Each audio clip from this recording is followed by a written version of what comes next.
All right. Good morning. Happy Saturday, you guys. I'm reading this book called Go for No. I don't know if you guys can see that. Richard Fenton and Andrew Waltz. Go for No. Go for No. And Richard Fenton and Andrew Waltz. It's 74, 75 pages. Really good Hey, book. it won't let Yeah. me share. Say it again. It won't let me share.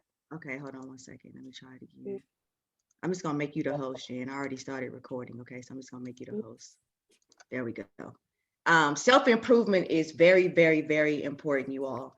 When T and I first started, Coach Shaq Islam made sure we had audio. We would sell CDs. We actually had tapes when we started, which is kind of crazy, but it's okay. CDs, and we would sell books. Self-improve, self-improve, self-improve. This book has, I've read it probably 5, 6 times. It's changed my life every time I read it. Okay, I just want to read something to you guys really fast. Go for no. Okay, so listen to this. It says a group of scientists at an aquarium in Canada did an experiment where they placed a large pike and some small minnows in a glass tank and separated them with a glass partition. The scientists watched this hungry pike repeatedly batter its nose against the invisible glass barrier for hours until the pike finally gave up. Then the scientists removed the glass partition, and what do you think happened? Bye bye minnows. Nope, the pike stayed on its side of the tank, swimming in circles with lunch just inches away, restrained by only imagined barrier. The pike had conditioned itself through hours of nose bumping to stay within its own self-imposed limitations. Most people are no different from the pike, he continued. They have bad experiences, bang their noses a few times, and learn how to quit. Then they find themselves in a new situation where there are no real barriers, where they can eat all the minnows they want. But do they? No. They restrain themselves within their own imaginary walls. When I started work for Copy Quest, that was me. But your brother changed the way I think, sell and live. I owe him a deep debt. So basically, it's all in our mind. Okay, so we're gonna start off with um, the 5 levels of failure. How many of you think failure is a bad thing? Raise your hand. Or used to think failure is a bad thing. Like when you get an F in school, it's bad, right? I would get spanked. I would get on punishment. I went to a private school, so my teachers were very, very strict. I would used to have to do standards, right? I will pass the exam. I will pass this exam. I will pass this exam. Like 50, 100, 250. We used to have to write that over and over again when we got an F because it was a bad thing. Well, I had to, that's what I learned. So I had to unlearn and relearn about failure, right? It's gonna happen in Primerica, you all. And when it does happen, don't look at it as a bad thing. Look at it as inches away from success. Okay, so we're gonna quickly go over the mindset of failing and how we have to just relearn and think differently about failing.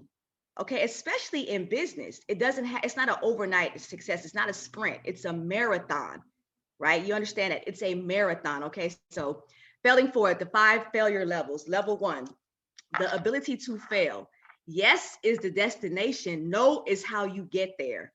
Yes is the destination, no is how you get there. 100% of people on earth have the ability to fail. It's where we all start. What keeps most people at level 1 status is their intense desire to avoid any form of failure at all costs. As a result, 80% of all people never move past this basic level. How true is that? People coming to Primerica, they get a no, they get it doesn't work. They get people that dark house them, which means they don't show up, right? They don't answer the calls. And it's family and friends. And people say, this is not for me. I can't do this. Because they simply can't take the fact that somebody said no and they look at it as failure. So what? Move on. Now you have to condition yourself for this, though, you all. It's conditioning, right? It's like lifting weights. This is something that you have to become accustomed to. All right, level 2, willingness to fail. Level 2 people develop the willingness to fail, which means they can come to accept failure as a natural byproduct of the process of seeking success. Fewer than 20% of all people make it to level 2 for any sustained period of time.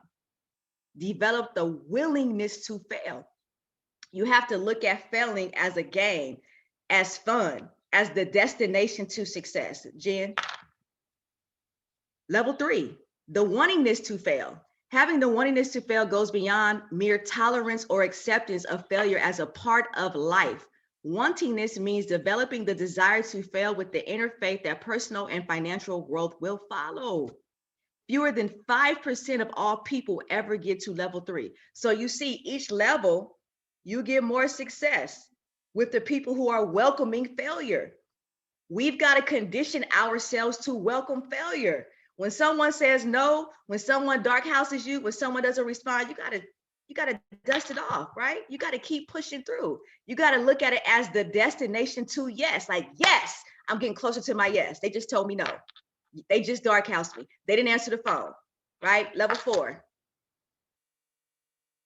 Failing bigger and faster. The people who ascend to level 4 are those who have come to the conclusion that if failing is good, then failing faster is better. And not just failing faster, but if one is going to increase their failure rate, do it going after big goals that are worthy of the effort.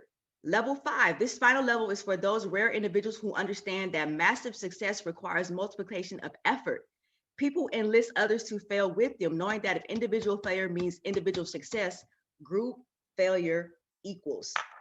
We have teams, right? So we're failing forward together. You know how many times we set big goals and didn't hit them?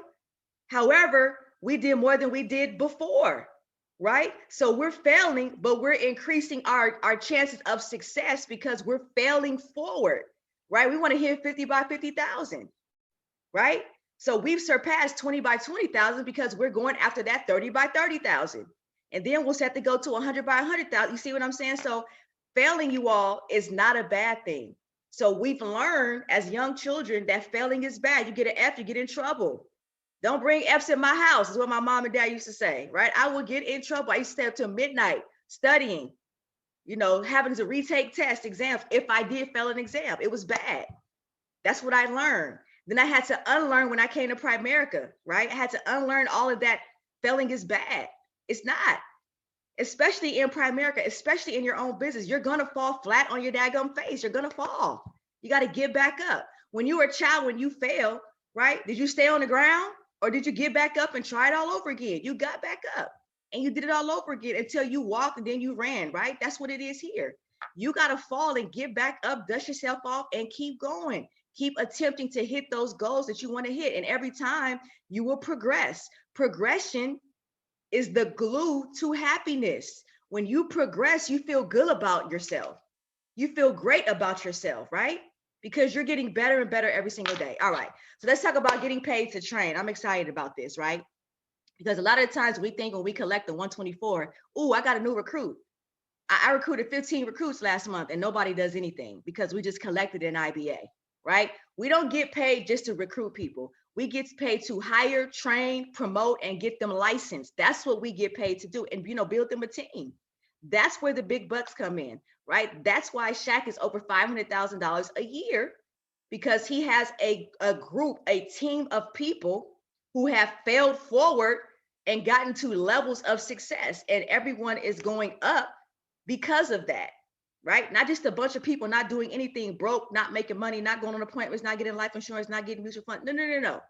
There's a group of people that are failing forward and getting better, right? The number one most important thing you must do with the new recruit is obtain their hot, warm, and cool list. Without that list, there is no way to properly field train them, and there is no good reason to recruit them and take their $124. The West Coast talks about this a lot. They don't believe in taking a 124 if they don't have a market. If we can't get you in the field within 24 to 48 hours and get someone under you in 24 to 48 hours, they don't believe in taking that 124, right? So when you recruit someone, when you're doing that fast start session and you're getting their inventory is names and numbers, macho inventory, right? Macho inventory, names and numbers, you know what you have. 25 is the minimum. If they give you 2 or 3, you know that's a problem. You know that you're not going to be able to extract a lot within that 24 to 48 hours if they're saying, this is all I have. I don't know anyone. You already know it's a tug of war right then and there, right? So you want to make sure when you go after that hot, warm, and cool list, minimum should be 25 when you collect that 124, right? You should know what type of people you're going to be sitting down with. That is so important, you all, right? Because new people are the lifeblood of your business. It gives you hope. It encourages you. It inspires you. it renews you, it re-recruits you when you get a new person that comes in and they do everything that they're supposed to do. They move all fronts forward, appointments, building a team, getting licensed, going after their promotion, right? It gives you life.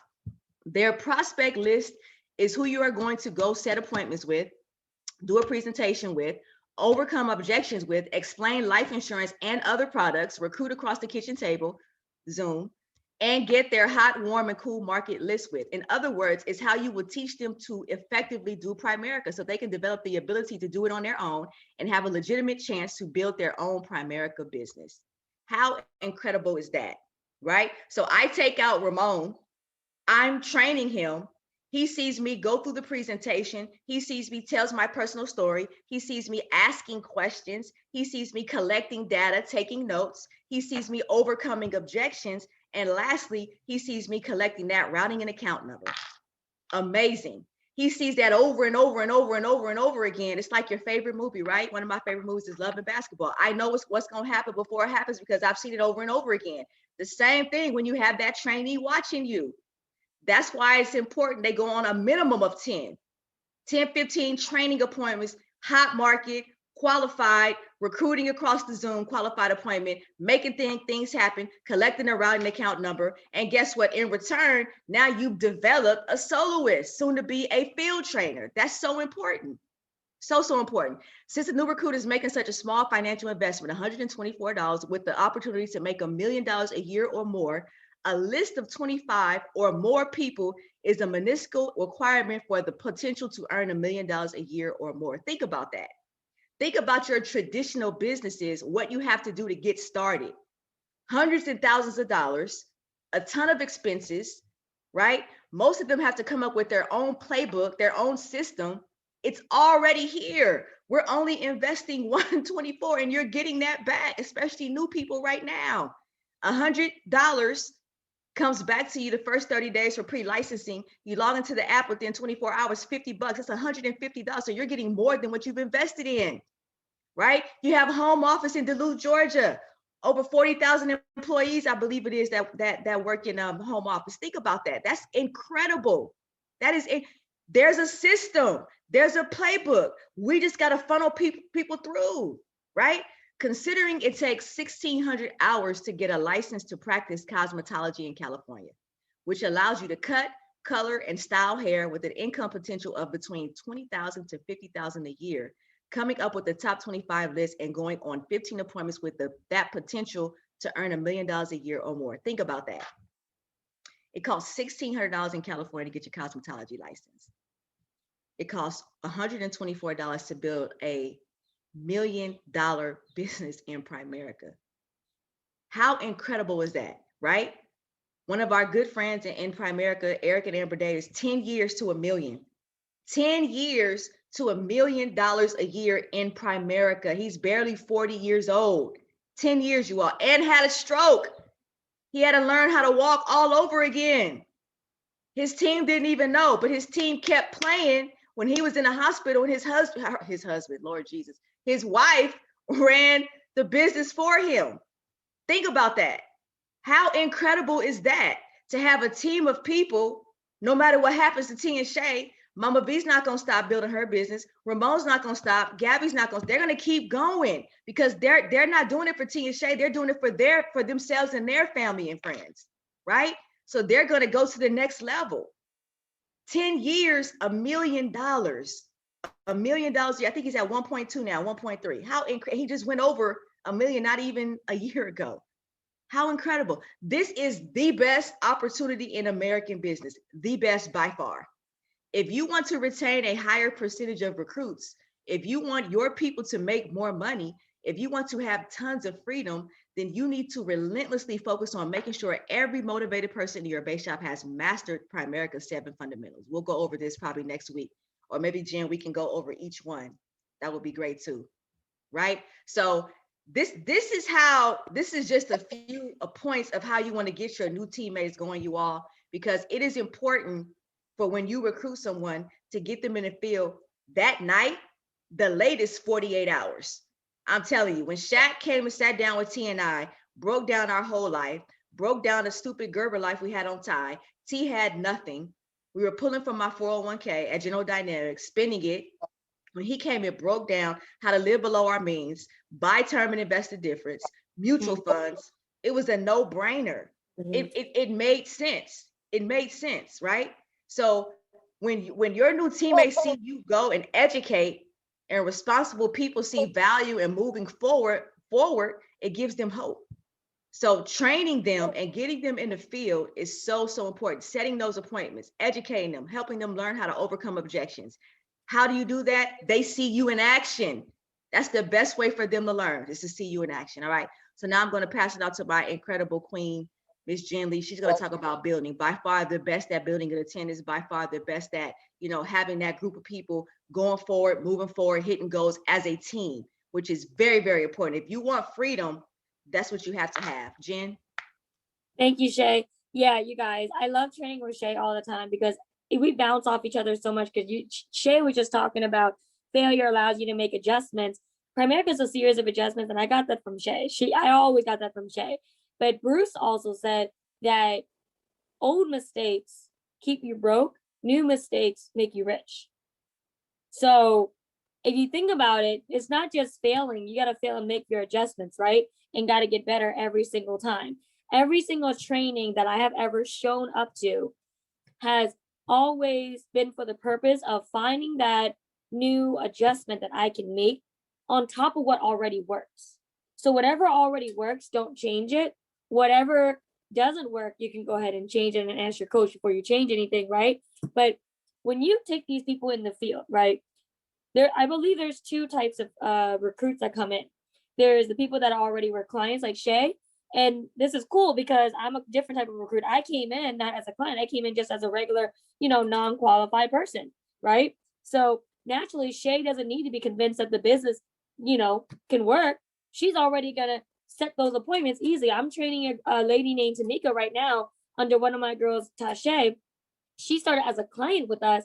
And in literally today is her 14th day, exactly 2 weeks. She's already been on 8 qualified appointments, guys. 8, which is 4 a week, right? But she started as a client. I didn't do that with my original trainer. I had to get convinced at what, if the business worked or not. And usually when you recruit people who are not clients first, they don't know that the business works. They haven't seen it. That's why it's so important to get them in the field. But once you get them in the field, now the next step is, hey, let's teach your guys how to get in the field. Because when you are trying to build, right, when you are in the process of building and you want to build it big, you got to start with the end in mind. How do you want this team to look like? Because it's not just you, right? You can go in the field and make a lot of money, but how many people do you want to train? How many people do you want around you being able to do the same thing that your coach taught you? Imagine 2 things. 1, a large network of outlets, and 2, a large base of clients using a variety of products within those outlets. Remember, the more outlets, the more products sold. So the more franchises you have, the more burgers you can sell, right? Like McDonald's. And every recruit that you have coming in is a different outlet that can now sell more products. Think about that, right? Not every single recruit is going to be the same, but that also means not every franchise is going to be the exact same too. It's the same system. They may go about it differently, but you got to have a vision of, at the end, what do you want it to look like, right? So do you want 10 outlets selling products? Do you want 100? Do you want 1,000? Do you want 1,000,000? Right? The sky is the limit in Primerica. There's 3 levels of building. 1, build it in your mind. So it's got to start in your mind. 2, build it on paper. And then 3, build it. And build it until it never stops. Actually build it. You're not going to get to level 3 until it starts in your mind first. You don't just, Collis Temple said that you don't just end up at the store, right? I mean, sorry, not Collis Temple, Warren Power said you don't just end up at the store. You think about it first, then you figure out how you're going to get there, right? What direction you're going to take. And you may not write it down, but you have it in GPS if you're going somewhere far, right? But you don't just think about going to the store. It has to go in your mind first. You don't just wake up and poof, you're at the store, right? And then you actually get to the store. So you start with your vision first. If you don't know what it's supposed to look like, if you don't know where the goal is, how are you supposed to win the basketball game? How are you supposed to know, how to win the soccer game? You don't know where to shoot the ball. Does that make sense? So let's talk about building your first leg. Number one, become a leg first, because you can't teach somebody else or do something unless you learn it first, right? A leg, what is a leg? A leg is a person or a group of people downline from you. So, all of us here, how many of us sitting in this training right now, listening to Shay and me, and even, me asking myself, how big of a leg am I, right? How big of a leg is Shay to Shaq? How big of a leg are you to Shay, or a leg that you are to me? Because you can't build that until you are one. You got to be inside, and you got to learn how to, make the burger. You got to go to McDonald's Hamburger University. You got to go to Primerica University and learn the ins and outs, right? Part of that is learning the skill set, but you got to learn how to work with your people down under you with your trainer next to you first. Increase the number of people you personally recruit and train. And each new recruit that you train is $3,000 average of premium added to your base shop. Think about this. I recruited a girl named Shay, and Shay, great name. And immediately, before she kind of funneled out, now she already brought in 3,000 of premium, 2 max cases, right? And Yotasha, who just got licensed, you were waiting for her to get appointed, she's already brought in close to 3,000.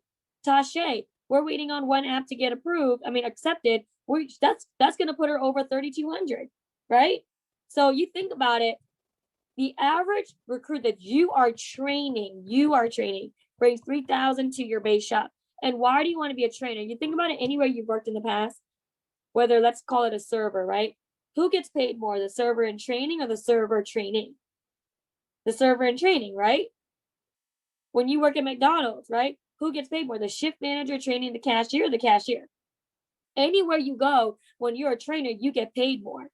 But you had to start first as a cashier or a server in training. You got to be a great trainee first before you can train people. Then you bring in 3,000 to your coach first, and then you can now all of a sudden bring in 3,000, taking 3,000 from each of your teammates. What direct leg, that once you start building your first leg, a direct leg equals one of your personal recruits who has recruited by themselves and trained people by him or herself, and then you override that organization, right? Tap rooting until you're 4 deep at least. Are you at least 4 deep to your teammates? So if I look at myself, right, I was at least 3 deep to Shaq. I was at least 3 deep to Shaq. You look at somebody like Bao, she's 2 deep to me, but she's even deeper. Bao's got 13, 14 people today, right? I don't know how deep that goes, right? Shay, I don't know how deep she is to Shaq, especially when she came in. But if you look at Shug, she's deep. And you look at all these people that I'm personally training, Shug is completely independent. She finished her training within 14 days. She got licensed in 9 days. She's legally blind. But she got her fast start bonus. She brought in at least 4,000 of premium when she came in. And then we started, and we recruited people under her while she was in training. By the time she was finished her training, she had already done 5, 6 training appointments. And we did a little bit more while we were waiting for her to get appointed. So we added those QAs to her experience. And now all of a sudden she can skyrocket and just start training people because the system is guaranteed as long as you follow it.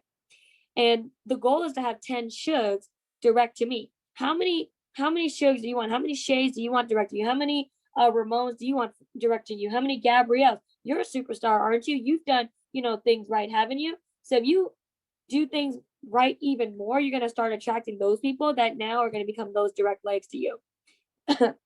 But you want to tap root. And let me talk about tap rooting really quick. Cheryl Bartlett, who's a $1 million earner in our company, she's in California. The first incentive that I ever won was a breakout room at a fast start school. I know some of you guys don't know what that means. Fast start school is a lot of pressure with fast start schools. Wait till that happens again. You can't, if you're a real leader, you can't sleep when a fast start school comes around, right, Shay? So tap rooting, imagine a tree, right? A tree. You look at a tree. If a tree has 3 roots versus a tree that has 300 roots, which tree is stronger? The one with 300, right? So the roots, that's how deep you are in your team. Okay. That's how that provides the strength and the security for your business, if that makes sense. So the more roots you have, then the stronger your trunk is, the stronger your tree can stand. And you want those 10 direct legs or more, and as many as you imagine. But you want to get wide, then you can drive deep, right? Get wide and drive deep. Get wide and drive deep. Get wide and drive deep. Personally recruiting people means they are going to be your most profitable people. Getting deep, those teammates that you personally recruited, they're going to train those people under you. So, attendance. So, getting paid to build, when you are going to build an attendance, I couldn't talk about this enough. I could go literally forever talking about attendance, okay? Attendance has been the number one reason I believe that I have been retained, okay? Making money is one thing, but if you just go in the field without seeing other examples of success, and you do have those days where you burn out in the field, or maybe you have that one client that doesn't want to participate, remember, one negative can knock out 10 positives. Okay? You can get 10 sales, and then one of those people really do you wrong in the field. You're, a client that does you wrong in your mind, right? It wasn't that bad, but in your mind it was bad. All of a sudden, you're stuck for like a whole week with no production because mentally you got knocked out, right? But when you see other people, other examples of success around you going through the same thing, like Shay said, we all fail together. Now all of a sudden you're like, oh, it's not just me. I'm not just the one dealing with it. It's not just my people. It's not just my story, right? So attendance has to do with giving everyone an opportunity, not just to be in the business, but be in the business. What do I mean? Giving them access to training, promoting Primerica online, promoting Saturday morning every single week, promoting Friday advanced training, our moneymaker training every single week, promoting Drill for Skills if you do that, right? And if you are part of your trainer's Drill for Skill, promote that. When I was getting trained by one of my regional, before I was a regional, he started a Drill for Skill in